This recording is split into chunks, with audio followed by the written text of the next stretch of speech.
कौमी असम्बली मुंतखब होने वाले PTI रहनुमा लतीफ़ खोसा ने कहा है कि हम मज़ीद 50 नशिस्तें मिलने का इंतज़ार करेंगे और मिल गईं तो अकेले हुकूमत बनाएंगे वरना अपोजिशन में बैठेंगे।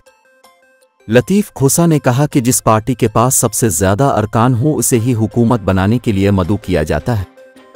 उन्होंने कहा कि इत्तेहादी हुकूमत बनाने का हमारा तजर्बा कामयाब नहीं रहा। एक वसीम कादिर के सवा हमारे बाकी सब अरकान हमारे साथ खड़े हैं। वसीम कादिर अगवा हुए रोहिल असगर शरीफ ख़ानदान के मेंबर हैं। लतीफ़ खोसा का कहना था ये अलमिया है कि सबसे ज़्यादा वोट लेने वाली जमात को तस्लीम ही नहीं किया जा रहा। ये पहला इलेक्शन है जिसमें वोटर उम्मीदवार और इंतखाबी निशान खुद ढूंढ रहे थे। वोट को इज्जत दो का नारा लगाने वाले वोट को तार तार कर रहे हैं।